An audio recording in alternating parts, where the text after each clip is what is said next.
ótimo. Tem uns planos que tem um tempo certinho e é bom ter o livro por perto. Além do que, o documentário é sobre ele, né? Vem cá, você acha que vai dar pra fazer tudo em 2 dias mesmo? Olha, Elisa, cumprir o prazo faz parte do trabalho. Então a gente vai filmar hoje, quer dizer, a gente vai gravar hoje. Amanhã à noite, vai entrar pela madrugada se for preciso, mas vai cumprir esse prazo. E você fique atenta a tudo que eu fizer. E você é uma assistente que está aqui porque quer aprender, não é? É. E também porque tem esse carrinho, né? Farei tudo que a mestra mandar. É assim que se fala.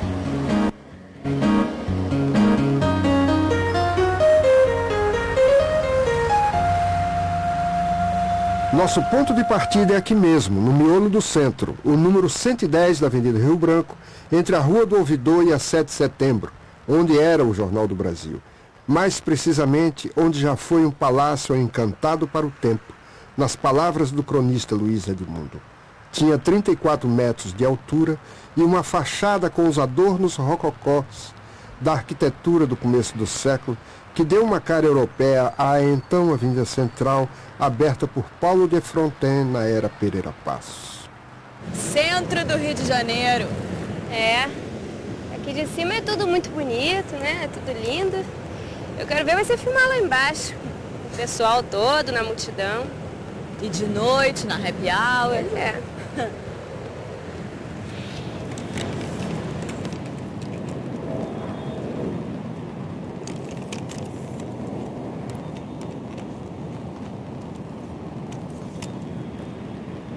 Elisa, coloca a câmera aqui.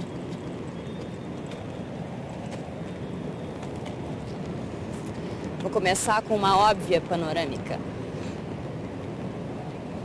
Você sabe, né? Pan, tilt. É, dessa aula eu me lembro. Você sabe que eu tive um professor que dizia que uma panorâmica, para ser boa, ela tem que ser lenta, segura e gradual. O panorama visto de cima é apavorantemente fascinante, entrecortado por arranha-céus tentaculares, entre os quais se destaca o megalômano Centro Cândido Mendes. Ao primeiro olhar, já dá uma boa medida dos embates travados entre a construção civil e a natureza. Desde que a cidade, fundada por Estácio de Sá, no sopé do Pão de Açúcar, em março de 1565, foi transferida por seu tio Mendes Sá para o Morro do Castelo, em 1567. Tudo começa aí, com 800 habitantes urbanos. Nas batalhas pela sua posse e ocupação, nem só os donos da terra, como os tupinambás e tememinós, foram varridos do mapa, mas também morros, lagoas, charcos, mangás, pântanos e pedaços do mar. Aonde? Aqui.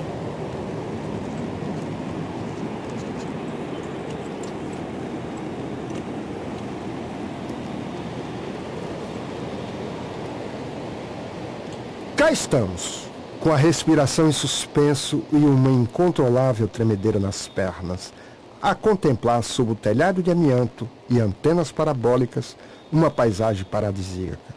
A Baía de todos os tráficos, porta de entrada de piratas, corsários, mercadores de escravos e tudo mais que possamos imaginar. Barcos partindo e chegando, aviões descendo, carros passando sobre a maior ponte urbana do mundo. Aqui de cima há muito que se mirar. Em todos os lados vê-se ilhas ou o que restou delas. E agora?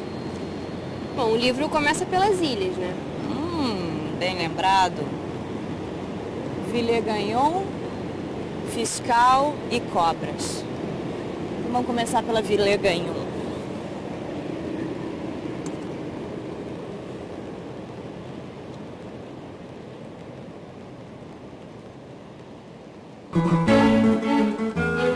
Chamava-se Sergipe, até a chegada do vice-almirante bretão, o cavaleiro de Malta Nicolau D'Hondt de Villegagnon, em 1555, que fez na ilha o primeiro assentamento de europeus do Rio de Janeiro. Assim que se fixou nela, Villegagnon a rebatizou de Forte Coligny em honra a seu protetor e começou a pensar grande. Queria fundar uma França Antártica com o Rio de Janeiro passando a se chamar Henryville em homenagem ao rei Henri II.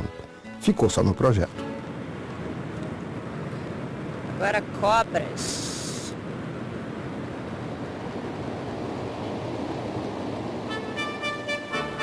Em 1711, os franceses voltaram em busca do ouro das Minas Gerais, que era embarcado no porto do Rio. Mas essa nova invasão tem também um sabor de vingança do fracasso de outras. É com verdadeiro espírito peçonhento que René de Guetroa arma seu barraco na Ilha das Cobras e manda bala, pondo a população em polvorosa. Com 18 navios, 700 canhões e quase 6.000 homens, um contingente do tamanho de metade da população do Rio à época, de Guetroa chegou vomitando pólvora. Era tarde brumosa de 12 de setembro de 1711, o que facilitou sua entrada na Bahia quase sem danos. Detonou a fortaleza de Villegagnon e os navios portugueses. Dominou a Ilha das Cobras, onde montou peças e começou a bombardear o Forte São Sebastião e o Mosteiro de São Bento. Foi a primeira e única vez que o Brasil esteve sob o domínio de franceses e por 50 dias. De Guetroa não se contentou apenas com a vitória e o saques. Exigiu um resgate elevado e penoso demais para a cidade dilapidada, tanto que o pagamento de 610 mil cruzados, 100 caixas de açúcar e 200 bois, só pôde ser saldado em parcelas. De Guetroa encheu os navios e foi embora, pondo-se ao mar no dia 11 de novembro. E assim aconteceu o primeiro sequestro do Rio de Janeiro, o da própria cidade. Sua realidade de violência vem de longe, tem história. Essa história se tornou uma verdadeira obsessão para esse escritor aqui. Por causa desse assalto e tomada do Rio de Janeiro feito por de Guetroa em 1711, acabei indo a Saint-Malo 2 vezes. Saint-Malo, lá na Bretanha francesa, que é a cidadela dos corsários e a terra onde ele nasceu. Eu adorei a entrevista, Rô. Muito legal ele, né? Ele é muito interessante.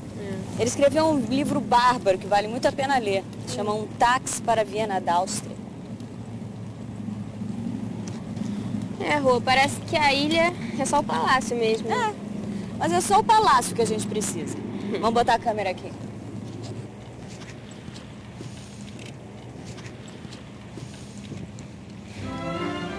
De ilha em ilha, chegamos a que ficou famosa por causa de um baile.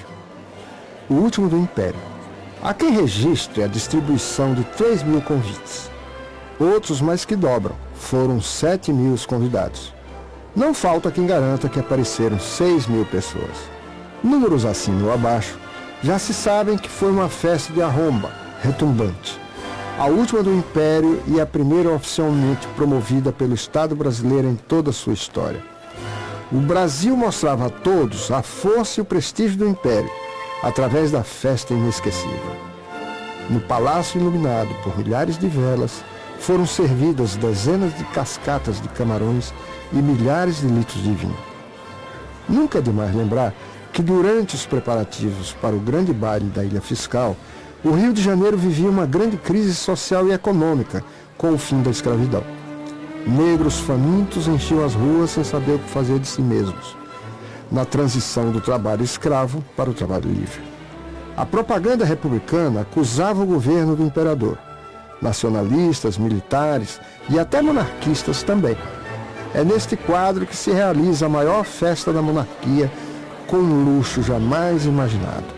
Esse baile faria mais pela República do que toda a propaganda republicana publicada nos jornais. Séculos e séculos antes de sua descoberta, o Rio de Janeiro era um arquipélago. Os atuais morros foram ilhas que, no decorrer das eras, pela erosão natural, forneceram entulhos para as águas circundantes, começando então, lentamente e por volta, a formação de uma planície de várzeas, charcos, pântanos e mangais. Aqui andamos sobre águas, graças aos muitos aterros que recuaram o mar e ao trabalho braçal para a ocupação dos alagados. Rola muita água sob nossos pés. No Largo da Carioca, pisamos sobre a Lagoa de Santo Antônio, no passeio público sobre a do Boqueirão da Ajuda. O centro do rio está em cima de um lençol freático. Quando a maré sobe, pressiona as águas que estão embaixo, da Praça Mauá à Avenida Beira-Mar. Os prédios da Rio Branco são como navios ancorados, e o Teatro Municipal ilustra bem isso. Ele está preso por baixo em estacas de madeira para não subir. Mas os grandes alargamentos e transformações que deram ao centro a cara que tem hoje aconteceram neste século, nesta ordem. A abertura da Avenida Central, que em 1912, com a morte do Barão, passou a se chamar Avenida Rio Branco. Extensão 1.800 metros, largura 33 metros, desapropriações mais de 600 prédios. Quando eles abriram essa avenida, era uma coisa linda, parecia Paris, um ar assim, francês, sofisticado. Depois eles derrubaram tudo quase, e aí construíram isso aqui, o centro nervoso da cidade do Rio de Janeiro. Um redator carioca, de 22 anos, me perguntou: a Maison de France fica depois da Academia Brasileira de Letras, não é? Para chegar lá tem que passar pela Presidente Vargas, não? Não. Siga pela Rio Branco até o fim, dobre à esquerda na Beira-Mar e vá em frente até a Presidente Antônio Carlos. Em 1920, começa a derrubada do Morro do Castelo, para mais aterros, espalhando-se do Cais do Calabouço ao Passeio Público, Praça Paris e por aí vai.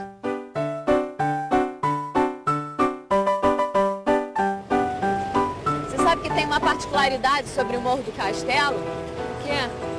Que era um morro obviamente povoado, né? E para poderem derrubar o morro, tiveram que destruir milhares de moradias. Ah, é? Eles pegaram as cinzas de Estácio de Sá, que ficavam na igreja, e também uma imagem do São Sebastião, nosso querido padroeiro, tiraram e ó, pau, derrubaram tudo. Caramba. O tal do forte que eu te falei, que ficava no morro também, se chamava Castelo da Cidade. Por isso que o morro tinha o nome de Morro do Castelo. Acham-se em fase final as demolições realizadas na esplanada do Castelo, no trecho compreendido entre a Rua Vieira Fazenda e a Avenida Rio Branco. Esse trabalho foi planejado pelo secretário-geral de Viação e Obras Públicas da Prefeitura Municipal para terminação em 48 horas.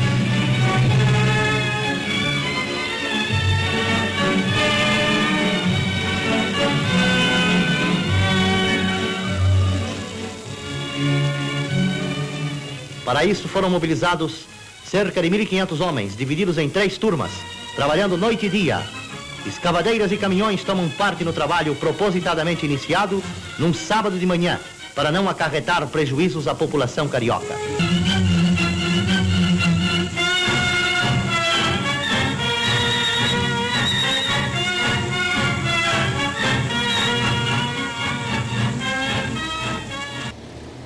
O morro era nessa área aqui, ó, delimitado entre a Rio Branco, a Rua Santa Luzia, que é essa daqui, e a Rua São José. Você acredita que do morro todo só sobrou a Ladeira da Misericórdia? É mesmo? E a gente não pode deixar de filmar lá.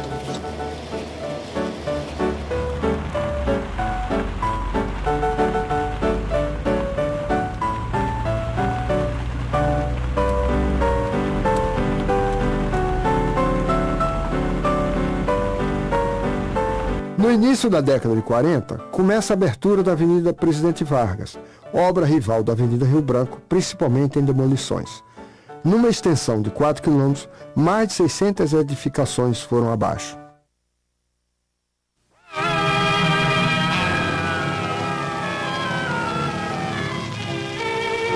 Estamos no ano de 1943, em pleno centro da nossa querida cidade de São Sebastião do Rio de Janeiro, assistindo às obras iniciais da abertura da Avenida Presidente Vargas, hoje a mais importante artéria da capital da República.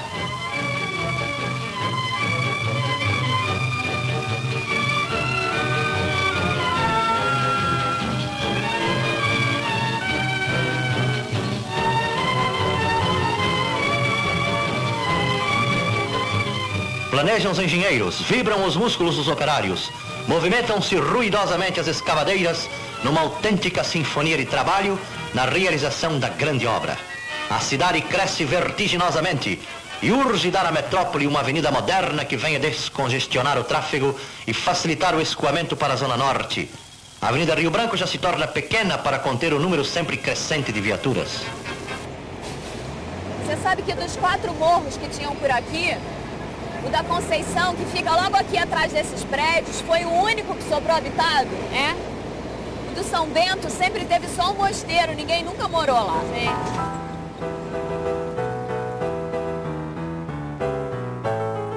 Olha que beleza, Candelária. Ah, é linda demais. Mesmo de costas, ela é bonita, né? É. Até que tentaram virar, mas você já imaginou uma obra para virar uma igreja? Ao contrário, é impossível.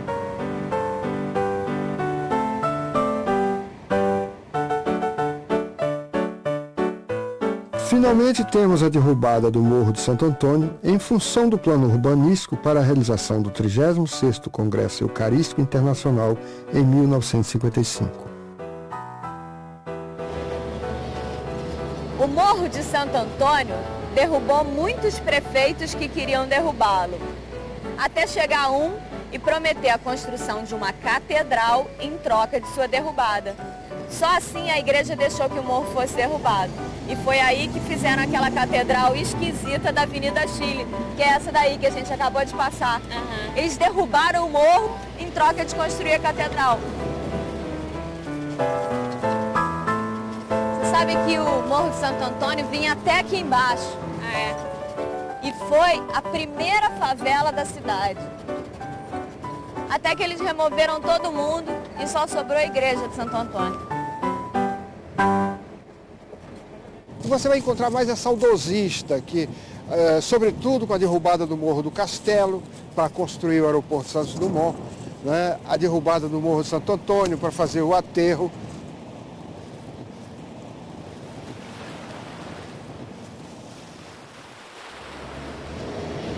Onde é que a gente vai parar, hein?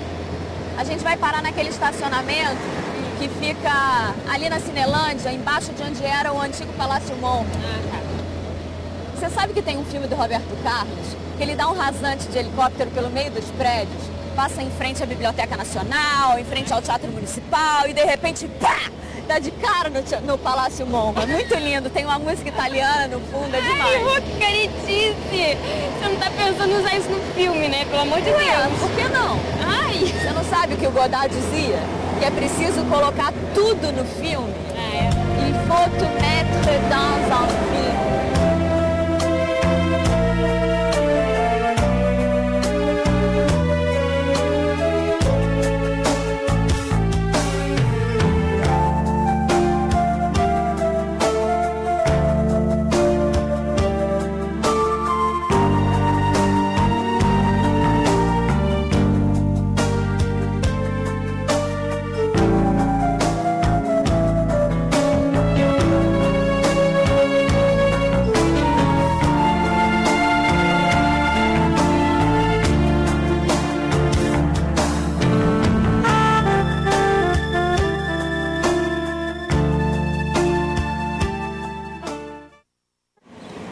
Aqui na Cinelândia tem o que mesmo, hein, Elisa? Pô, tem aquele obelisco, né, onde os gaúchos amarraram os cavalos. Ah. Tem a passeata dos 100 mil com o discurso do Vladimir na escadaria da Câmara, né? Uhum. Aí tem os prédios, tem a biblioteca, o Museu de Belas Artes, o Municipal. Mas espero que seja tudo ainda bem amarradinho. Então a gente vai começar pelo obelisco. Será que ainda é o mesmo? Claro que não. Mas ele era mais ou menos por ali.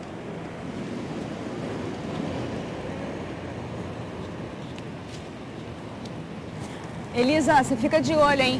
Pode deixar.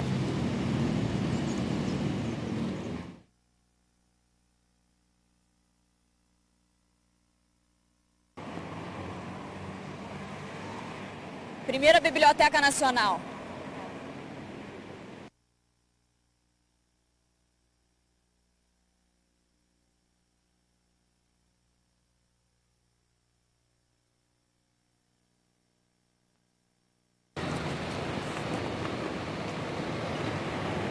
Belas Artes. Eu adoro o Municipal. Falo.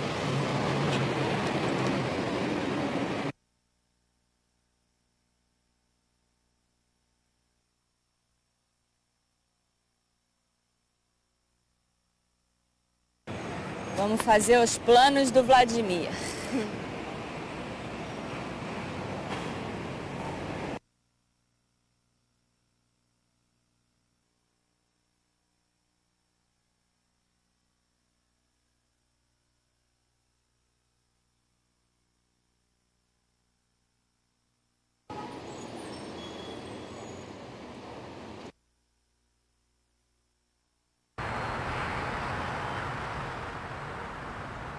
O engenheiro Leite Pereira garante que o edifício Avenida Central é o único do Rio de Janeiro feito em estrutura metálica e que na época trouxeram índios norte-americanos treinados em testes de vigas.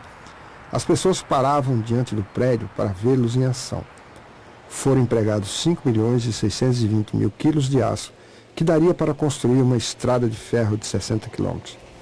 Tem 32 andares, 102 lojas e 800 empresas. Ok. Foi? Foi. Com toda essa grandiosidade numérica, não é mais bonito do que a Galeria Cruzeiro de antes, de acordo com as fotos dela. Parecia um edifício do Boulevard Saint-Germain e ainda tinha um bonde que passava por dentro do tabuleiro da Baiana. Quem conheceu isso de perto, abomina o edifício Avenida Central.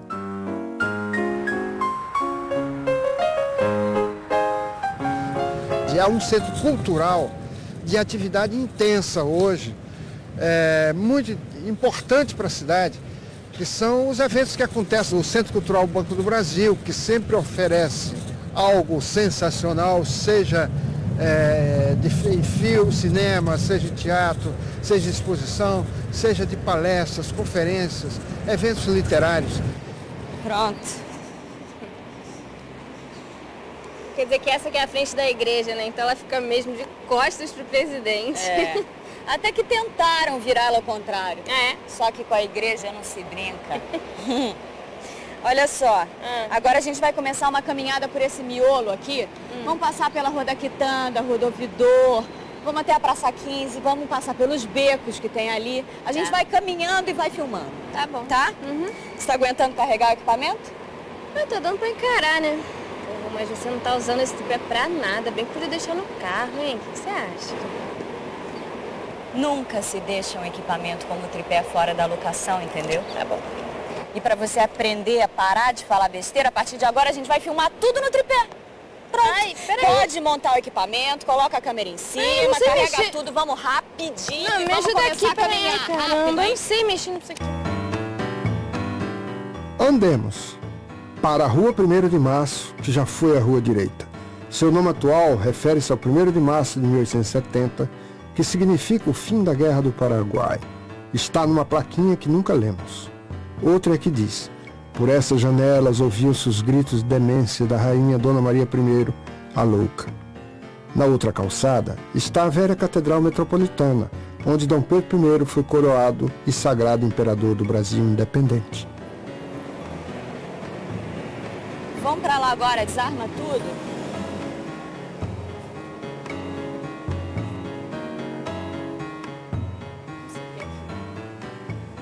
O Rio de Janeiro do nosso tempo ainda tem o Mercado das Flores, na Gonçalves Dias, e o Beco dos Barbeiros, uma passagem da Rua 1º de Março para a Rua do Carmo. A lembrar que na mesma cadeira em que cortavam os cabelos e faziam barba, arrancavam dentes. Eram os Tiradentes, no tempo que o Brasil nem sonhava em ser tão adiantado em odontologia. Rua da Quitanda, dos Mariscos, da Quitanda dos Escravos. Teve também o nome de Sucussarará, no trecho entre a 7 de setembro e a Rua do Ouvidor. Houve um tempo em que se pensava tratar-se de um nome indígena ou uma homenagem a algum escravo. Até descobrir-se a sua verdadeira origem. É que naquele trecho havia morado um médico inglês especialista em hemorroidas. Uma vez ele se despediu de um cliente dizendo para tranquilizá-lo com seu sotaque carregado: Sucussarará. A partir daí passou a ser gozado. Lá vai o Sucussarará. O apelido pegou e virou o nome da rua. Vamos em frente pela Rua 7 de Setembro. Não custa nada dobrar na primeira à esquerda, na travessa do ouvidor, para dar uma olhada na estátua do Pixinguinha. É que ele foi frequentador de um bar chamado Gouveia, que ficava ali na esquina. Elisa, vamos colocar a câmera ali para Pixinguinha? cobrir a estátua do Pixinguinha.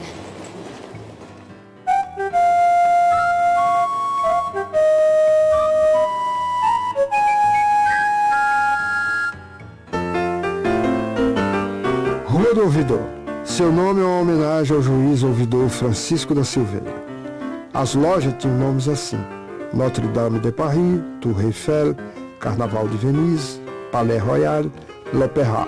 Comparada por um autor francês à rua Vivienne, em Paris, na Rua do Ouvidor desfilava todo mundo que era notícia. Ataúfo de paiva, engomado e risonho, uma dedada de pó de arroz no nariz. João do Rio, ainda não bafejado pela glória, mas já gorduchote, num vestuário cor de flor de alecrim e mamando um charuto de 22 centímetros. Agora chegamos onde a cidade começou, ao descer pelo Morro do Castelo. Praça 15, ou Várzea de Nossa Senhora do Ó, lugar do Terreiro da Polé, Praça do Carmo, Terreiro do Paço, Largo do Paço. É como se desembarcássemos em Bom Jesus de Braga, ao norte de Portugal.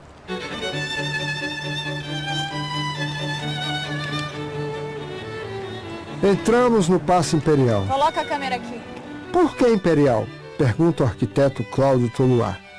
O correto seria denominado de Paço Colonial. Aqui viveram os vice-reis a partir da mudança da capital da colônia, da Bahia para o Rio de Janeiro, em 1763. E Dom João VI com sua corte, logo ao chegar em 1808. Depois transferiu-se para uma casa na Quinta da Boa Vista e vindo aqui só em momentos especiais para despacho de recepções. Nenhum imperador morou aqui. Então por que Paço Imperial? Eu queria o lugar onde Dom Pedro e Dom João assinavam os decretos, sei lá, uma sala assim imponente. Bom, tem a sala do trono. Ótimo! Pra gente deve servir. É, mas está fechada para uma exposição. Aqui ao lado nós temos a janela do Fico. Mas... Exposição? Exposição. Por aqui.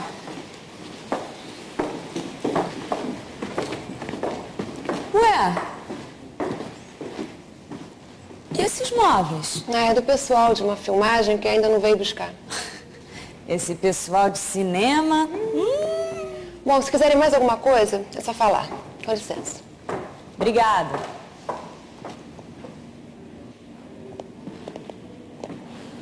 Puxa. Se eu pudesse, faria aqui mesmo a cena do Fico. E ainda fazia uma sequência com o Dom João VI. Dom João VI? Ai, mas ele é uma figura meio estranha, né? É. Acontece que até ele chegar aqui, o Brasil não produzia um alfinete sequer. Você não leu o livro, não? Chegou aqui fugindo de Napoleão, trazendo a corte com 15 mil pessoas, quando o Rio tinha uma população de 50 mil. Havia carência de tudo, facas, tesouras, talheres, etc. Chega ao Rio em março de 1808, trazendo a Biblioteca Nacional com mais de 14 mil livros, além dos documentos salvos no terremoto de Lisboa em 1755. Decreta a abertura dos portos a todas as nações amigas, funda o Banco do Brasil, cria o Jardim Botânico e a Escola de Astronomia. Eleva o Brasil a Reino Unido de Portugal e Algarves em 1815.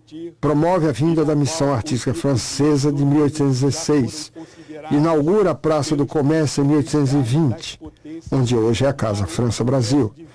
Em resumo, Dom João VI provocou a maior revolução administrativa de toda a história do país, invertendo a estrutura orgânica entre a metrópole e sua principal colônia. O Rio de Janeiro passou a ser o centro do poder e, portanto, a comandar o Império Português.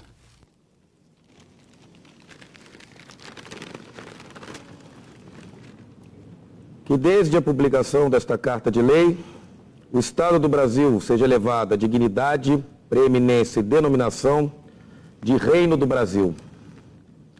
que os meus reinos de Portugal, Algarves e do Brasil formem, dora em diante, um só e único reino, debaixo do título de Reino Unido de Portugal, do Brasil e Algarves.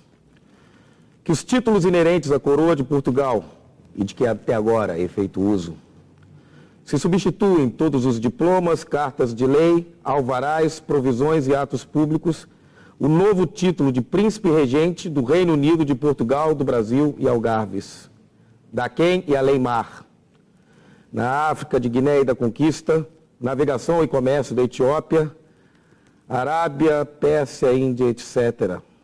E esta se cumprirá, como nela se contém. Dada no Rio de Janeiro, no Palácio, no dia 15 de dezembro de 1815.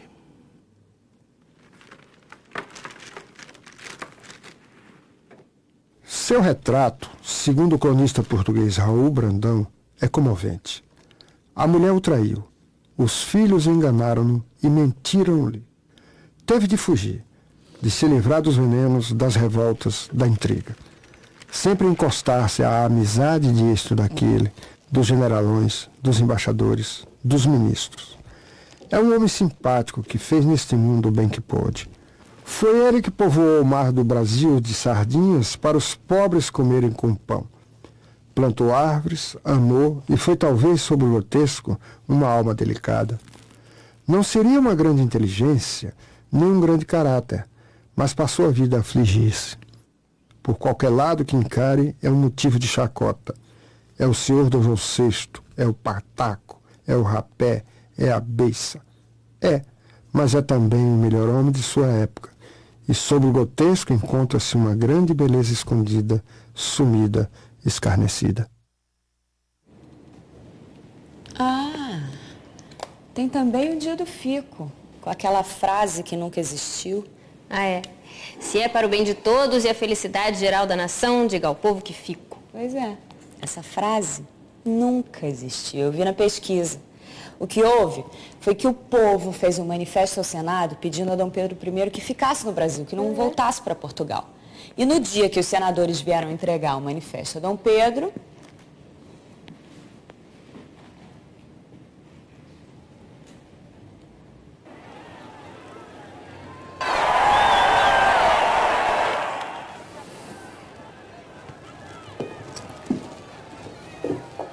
e se as tropas portuguesas aparecerem? Já tomamos precauções para contê-las. Em Jacarepaguá, desde que o dia clareou, já está em forma o 2º Regimento de Cavalaria de Milícias. E o 2º Batalhão de Fuzileiros do Coronel Marcelo Mendes, desde ontem encontra-se em armas, nos quartéis do Campo de Santana.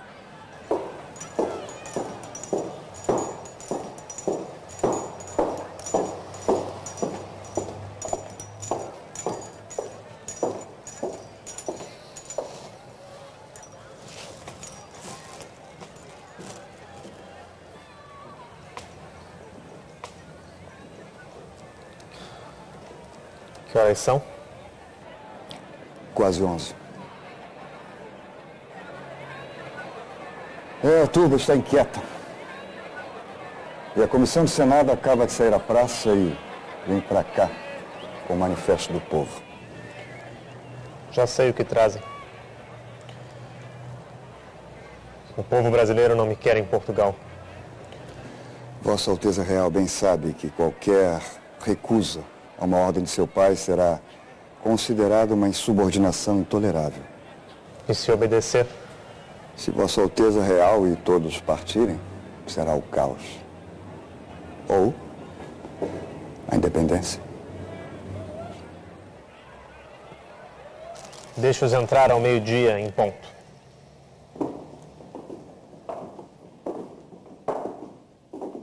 Senhor,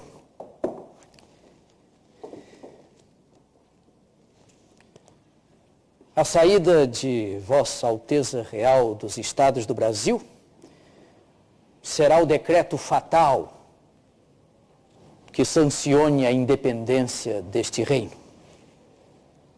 Exige, portanto, a salvação da pátria, que Vossa Alteza Real suspenda sua ida até nova determinação do soberano Congresso. Por outra forma, o ameaçado rompimento de independência e anarquia parece certo e inevitável. Convencido de que a presença de minha pessoa no Brasil interessa ao bem de toda a nação portuguesa, e conhecendo que a vontade de algumas províncias o requer, demorarei a minha saída até que as cortes e meu augusto Pai e Senhor deliberem a este respeito com perfeito conhecimento das circunstâncias que têm ocorrido.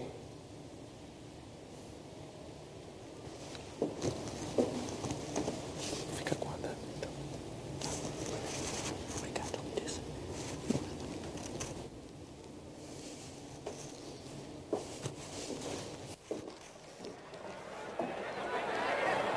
Tenho em mãos a resposta favorável do príncipe!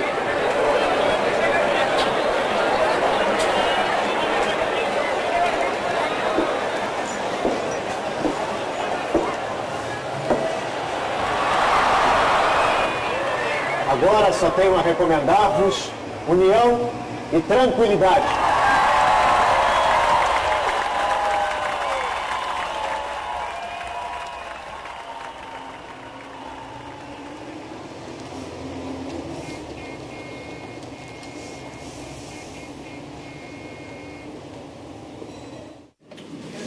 Impressão de realidade? É claro. Quando você vê um filme, você acredita que aquilo é real. Você acredita que aquilo está acontecendo mesmo. E essa coisa, essa impressão de realidade, que só o cinema tem. É, interessante isso. Aquela sala escura, aquelas criaturas fantasmagóricas que se movem na tela. Tudo aquilo é tão irreal, mas tão irreal, que essas criaturas criam um outro mundo, uma outra realidade. Mas é bonito ler coisas como o cinema corresponde a um vazio onde o sonho se infiltra facilmente. É, bonito. Pois é essa impressão de realidade que atrai as pessoas e que forma o público. Ué, mas as outras artes também têm público. Aquilo não é público. Tá bom, tem os iniciados que vão ver arte abstrata, tem a turminha da música do Decafônica, mas esse pessoal não é público, isso é no máximo cúmplice do artista. Bom, pelo menos hoje a gente começou almoçando, né? Tem que ser, porque a gente vai ter uma longa noite pela frente. Aliás, vamos nessa, porque a luz já tá caindo. Vambora? Às 6 da tarde, parece que todos querem sair de uma vez só. Cada ponto de ônibus é como se fosse um terminal rodoviário. Andar no centro do Rio requer prática, habilidade e muito preparo físico. É preciso cuidado para não se chocar com o pedestre que vem na sua direção. Em síntese, a impressão é que ninguém sabe andar nas ruas do centro. Das 3 milhões de pessoas que vêm para cá diariamente, a maioria esmagadora detesta ter de fazê-lo.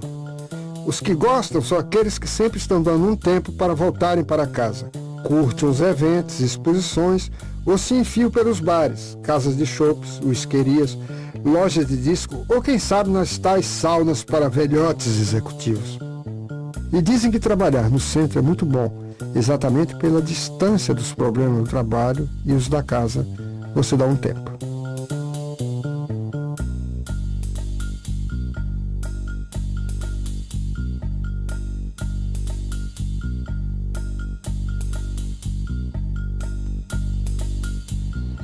O Lidador ainda continua, embora agora virou um bar sofisticado. Eu preferia quando ele era mais simplesinho e que tinha lá o barman que ficava expulsando a gente. Quando chegava 5 para as 8 já começava a gritar a penúltima rápida, etc. E todo mundo começava a chiar para ficar mais um pouquinho. Hoje não, está tudo assim com mesas chiques, cadeiras, poltronas, assim que parece que diretor executivo de multinacional. O bar do Lidador.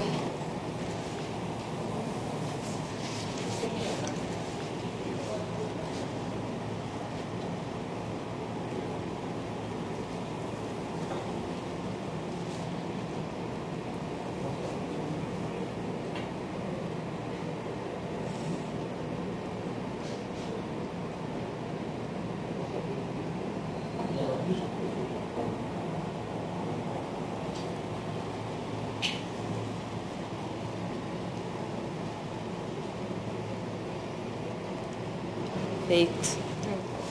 Sabe o que eu queria, Liz? Que você fizesse um take 2 lá da entrada. Eu? Sozinha, que é pra eu ver se você leva jeito pra coisa. Oba. Capricha, hein? Tá bom.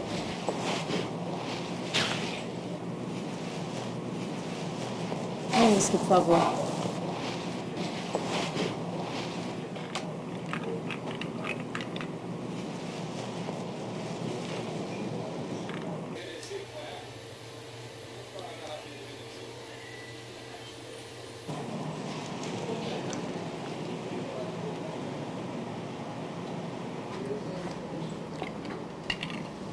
Isso é uísque, é? É uísque. Puxa, Rô, você tinha prometido. Porque você acha que eu vou ficar bêbada com um uísque? Ainda por cima eu pesquisei. E aqui no Lidador, antigamente, era obrigatório se tomar pelo menos um uísque. Pode até ser, mas hoje não é mais. E vamos embora que meu take 2 ficou muito melhor que take 1. Convencida. Agora a gente vai pro Bico Doce. Onde é isso? É uma whiskeria centenária ali no Bico das Cancelas, né? Que ao meio-dia vai a turma para lá toda dizendo, agora é a hora da onça beber água. Todo mundo vai para o Bico Doce. Está ali o pessoal que vive à sombra do mundo financeiro, cheio de advogados. E de noite, esse é o lugar onde os executivos trazem os seus contrabandos. Por isso eu acho que vai ser muito difícil a gente conseguir filmar lá dentro. Contrabando? Eu pesquisei. Você acredita que é assim que os caras chamam as amantes que eles arranjam nos escritórios? Ai, gente. Mas eu acho que já que a gente tá aqui, não custa tentar. Eu vou lá dentro ver se eu arranjo um jeito pra gente filmar lá. Segura tudo aí. Peraí.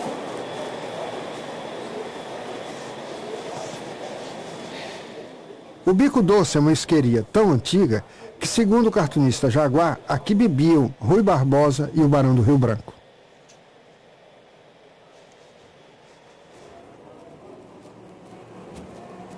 Outro? Outro. O que tem? Nada.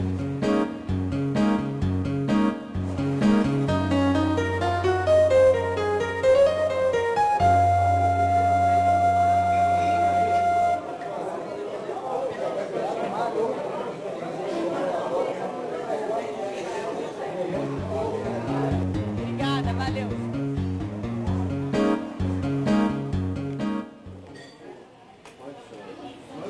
Não. Olha, você não serve nada pra essa daqui porque ela não pode beber, entendeu? Ih, Elisa, pra que tanto escândalo? Você sabe muito bem que o Vilarino sempre foi um bar de uísque. Foi, você disse muito bem. Olha aqui, é filmar o bar, a foto e tchau. O Vilarino teve sua grande marca no tempo de Vinícius de Moraes, no tempo de Sérgio Porto, o Stanislau Ponte Preta, Lúcio Rangel. Ali tem uma foto fantástica deles todos na parede. Hoje ainda um ponto bom ali, para uma saideira, enquanto se espera o trânsito escoar.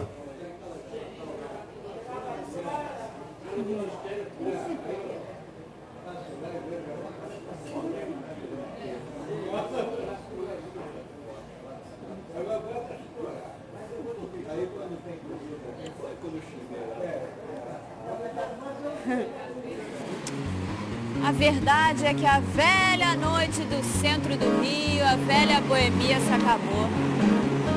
Não sei. Falta assim a alegria de viver, vontade de viver, sei lá. Tristeza. Rosângela Maria, ainda falta o Santos Dumont e a gente vai sair daqui agora! Calma! Vamos filmar onde, pô? Vê lá na hora você vê, vai, carrega o equipamento. Pega logo, vambora. Calma!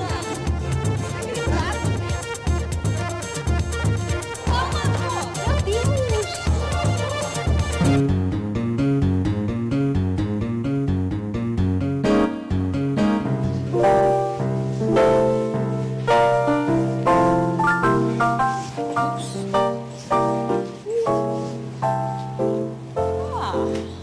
Pois não?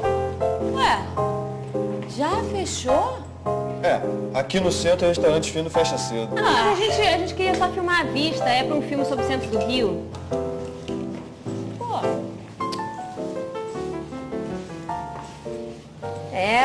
É muito bonito. Mas não dá pra ver o aeroporto, só a ponte Rio-Niterói, né? Por um lado é bom, né?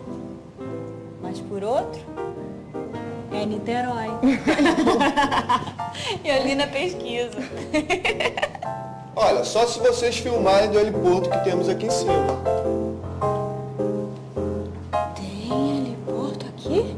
Tem, mas só com autorização, né? E essa hora já viu, né? Impossível, é? Olha, impossível. Ah, impossível.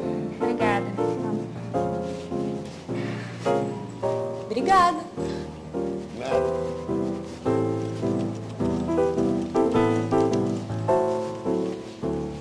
Eu diria que o Santos Dumont está onde sempre esteve. E lá vai continuar. Mas é o meu aeroporto preferido. Primeiro porque fica no centro, né? De fácil acesso. É rápido, é pequeno, é bonitinho. Né? E hoje está até incrementado, tem até livraria. E onde tem livraria, aí é meu lugar.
Espera um pouquinho.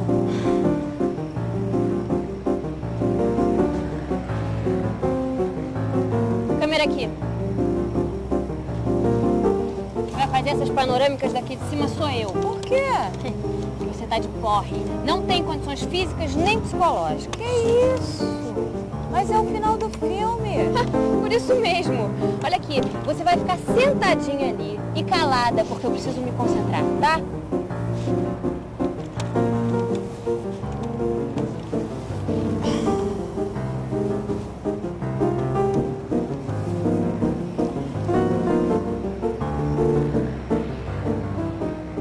Está vindo um ali.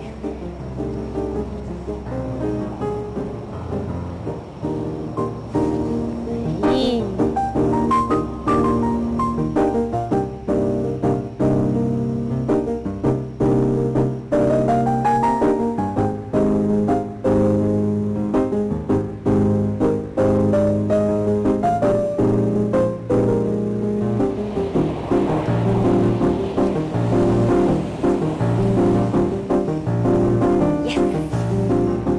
Foi simplesmente perfeito. Muito bem! Tá na lata! Não, na fita, né? Na caixa, sei lá. Sei lá, tá ótimo, tá ótimo. Agora vamos à decolagem.